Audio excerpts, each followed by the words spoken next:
सन 2026 विधानसभा विधेयक क्रमांक 54 महाराष्ट्र सहकारी संस्था अधिनियम 1960 याच्यामध्ये सुधारणा करण्यासाठी हे विधेयक सादर केलं आहे। या विधेयकाचं मी समर्थन करतो आणि सहकार मंत्र्यांचं मी अभिनंदनही करतो। याच्या उद्देश आणि कारणामध्ये लिहिलेलं आहे की आपल्या कार्यक्षेत्रातील शेतकऱ्यांना कृषी कर्ज पुरवणे हे प्राथमिक सहकारी कृषी पतसंस्थांचे किंवा सोसायट्यांचे प्राथमिक उद्दिष्ट आहे। याच्यामध्ये या बिलामध्ये असं म्हटलंय की जे त्या कार्यक्षेत्रामध्ये 10 गुंठ्याच्या वर ज्यांची जमीन आहे आणि त्या कार्यक्षेत्रामध्ये त्या विकास संस्था असतील त्या गावातल्या त्याला तिथं सभासद नसतील तर त्याला त्या ठिकाणी सभासद करून घेणं हे अनिवार्य आहे आणि ह्या संदर्भात हा कायदा आपण या ठिकाणी आणलेला आहे। मला निश्चित सांगायचं आहे की अनेक गावं कोल्हापूर जिल्ह्यामध्ये असतील, महाराष्ट्रामध्ये असतील, अनेक गावामध्ये विविध कार्यकारी विकास संस्था आहेत ज्याच्या माध्यमातून कृषी पुरवठा या ठिकाणी या सेवा संस्थेच्या माध्यमातून केला जातो आणि या शेतकऱ्याला जिल्हा मध्यवर्ती बँकांतून कर्ज दिलं जातं। जे सभासद नाहीत त्यांना मग नॅशनलाइज बँकेकडे जावं लागतं आणि नॅशनलाइज बँकेकडून त्यांना कर्ज उचलावं लागतं। त्या ठिकाणचे नियम आणि अटी शर्ती वेगवेगळ्या आहेत। आपल्याकडे 30 जूनचा परतावा असतो सभासद लेवलला, नॅशनलाइज बँकेमध्ये कुठं त्या ठिकाणी मार्चचा परतावा असतो। सहकारी जिल्हा मध्यवर्ती बँकेमधनं कर्ज मिळणं हे अतिशय चांगल्या पद्धतीचं कामकाज त्यामध्ये चालू राहतं। सभासदाची किंवा त्या शेतकऱ्याची सोय होते।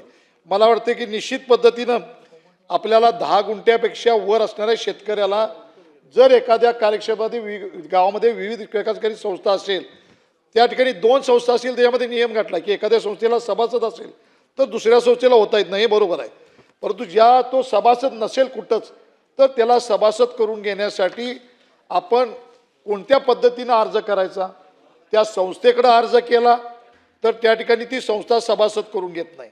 कारण गाव पातळीवरती वेगवेगळ्या ठिकाणी वेगवेगळ्या विचाराची लोक असतात, अनेक पार्ट्याचं राजकारण चालू असतं, गटाचं राजकारण चालू असतं। एखाद्या गटाची संस्था असेल तर तो दुसऱ्या गटातल्या शेतकऱ्याला त्या ठिकाणी सभासद करून घेत नाही आणि मग तो काही झाला अर्ज दिला तर त्या ठिकाणी ते होत नाही। AR मार्फत ते अर्ज आपण स्वीकारणार आहे, त्या त्या त्या तालुक्याच्या ARनं त्या संस्थेला हे सभासद करून घेणं अनिवार्य करायला पाहिजे आणि त्याची कालमर्यादा त्या ठिकाणी गाठली पाहिजे। एखाद्या वेळेला सभासदासाठी आज कायदा झाला, त्यांना अर्ज केला मला या विकास संस्थेमध्ये सभासद करून घ्या, सभासद झाल्यावरच कर्ज मिळणार आहे, तो त्याला कालबद्ध कार्यक्रम, त्याला कालबद्धता निश्चित करणं योग्य होईल। नाहीतर आज बिल आलं 2 वर्ष कळत नाही, एखादा सेक्रेटरी त्या सभासदाचा त्या संस्थेचा असतो तो केडरचा सेक्रेटरी दिलेला आहे। आता आपल्या राज्यामध्ये विविध विकासकारी संस्था आहेत, याच्यामध्ये केडरमार्फत आपल्या जिल्हा केडरमार्फत या ठिकाणी तालुका केडरमार्फत आपण त्या ठिकाणी त्याला तो सेक्रेटरी दिला जातो आणि तो सेक्रेटरी अशी परिस्थिती आहे, मी कुठल्या सेक्रेटरीना बोलत नाही, मी त्या म्हणजे अनुषंगानं कुणी सेक्रेटरी वर्गानं त्याच्यावरती आपल्यावरती उडवून घेऊ नये। तो अनेक ठिकाणी असं होतं की विकास सेवा संस्थेचा सगळा कारभार हा चेअरमन आणि संचालक मंडळापेक्षा सेक्रेटरीला अधिक महत्त्व आहे।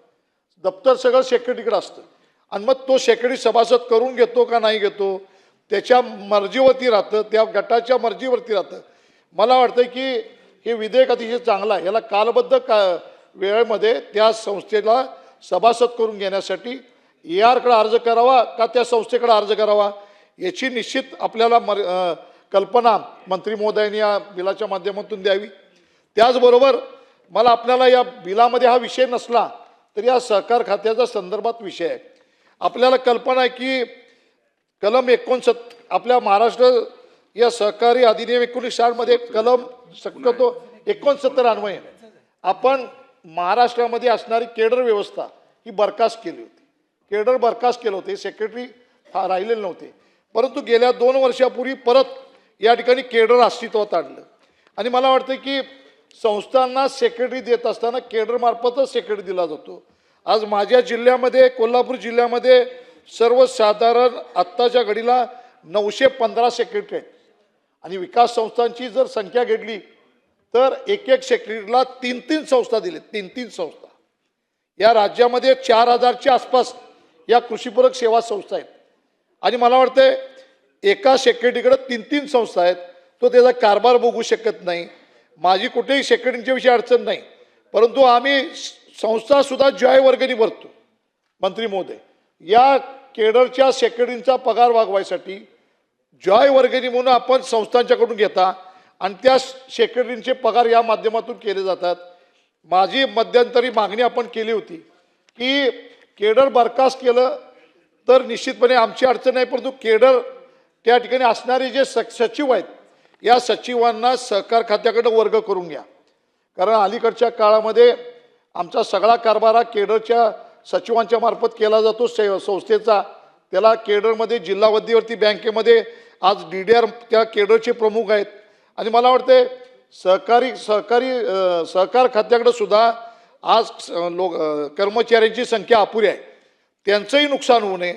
या केडरमध्ये असणारे सेक्रेटरी जे आहेत हे सहकार खात्याकडे वर्ग करावे आणि ज्या त्या सेवा संस्थेना स्वतः सेक्रेटरी नेमायचा अधिकार द्यावा.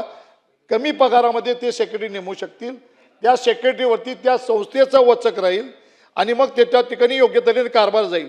नाहीतर सेक्रेटरीच्या हातात ठेवून आम्ही कारभार करणं याच्या माध्यमातून या अनेक गोष्टीला मग सभासद करणे असतील, पीक कर्ज घेणं असेल, या सगळ्या गोष्टीला अनंत अडचणी आमच्या समोर येत असतात.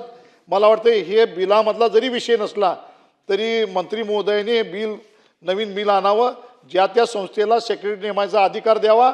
केडरमध्ये असणारे सेक्रेटरी असतील, कारण आत्ताच मला माहिती मिळाली की केडरकडं सचिव नाहीत म्हणून आपण परीक्षा घेणार आहे आणि वेगवेगळ्या परीक्षा सहकार खात्यामार्फत घेऊन आपण नवीन सचिवांच्या केडरमार्फत नेमणुका करणार आहे. आता ह्याच्यामध्ये सुद्धा आपल्याला कल्पना आहे, याच्यामध्ये जिथं सहकाराच्या माध्यमातून ज्याच्या हातामध्ये या ठिकाणी सत्ता आहे त्या ठिकाणचे सेक्रेटरी नेमले जातात. परीक्षा कशा घेतल्या मला माहीत नाही, कशा पद्धतीने आपण घेणार. आत्तापासून आमच्या तालुक्यात स्पर्धा आहेत, वेगवेगळ्या जिल्ह्यामध्ये स्पर्धा आहेत की सचिव कोण व्हायचा यासाठी आत्तापासून फिल्डिंग लावली गेलेली आहे.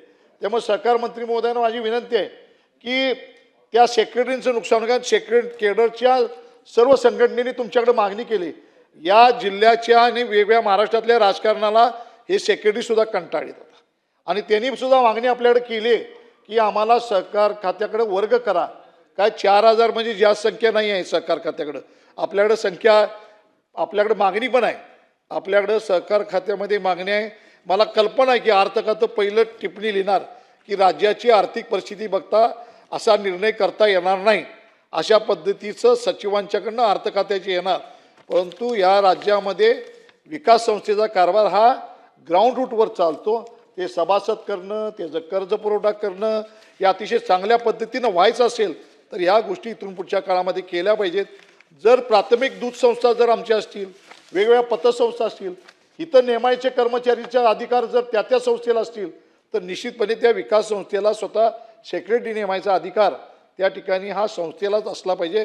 ही भूमिका मी मांडतो. मला वाटते मंत्री महोदय सहकार खात्यामध्ये काम केलेले आहेत, सहकाराचा गाढा अभ्यास आहे. त्यामुळं आपण या ठिकाणी मी जी सूचना मांडली ती निश्चितपणे आपण ती अंमलात आणावी आणि या संदर्भातली कारवाई करावी. त्याचबरोबर आज आपण जे बिल आणलं या ठिकाणी सभासद करून घेण्याविषयी मी निश्चित पद्धतीनं याचं स्वागत करतो. याची अंमलबजावणी तात्काळ व्हावी आणि या ठिकाणी सभासदाला त्याच्या गावातल्या कार्यक्षेत्रातल्या विकास संस्थेतून कर्ज पुरवठा व्हावा. ही जी बाब आपण आज मांडली त्याचं मी स्वागत करतो. कालमर्यादेमध्ये हे बिल आपण जे आता या ठिकाणी आणलं ते कालबद्ध कार्यक्रम व्हावा. हे बिल पास झाल्यानंतर त्याचा GR हा तात्काळ निघावा आणि त्याची अंमलबजावणी करण्यासाठी या ठिकाणी DDR आणि ARला त्या ठिकाणी आपण सूचना द्याव्यात आणि त्याचं पालन केलं जावं, अशा संदर्भातली मी सूचना मांडतो आणि माझे 2 शब्द संपवतो. जय हिंद, जय महाराष्ट्र.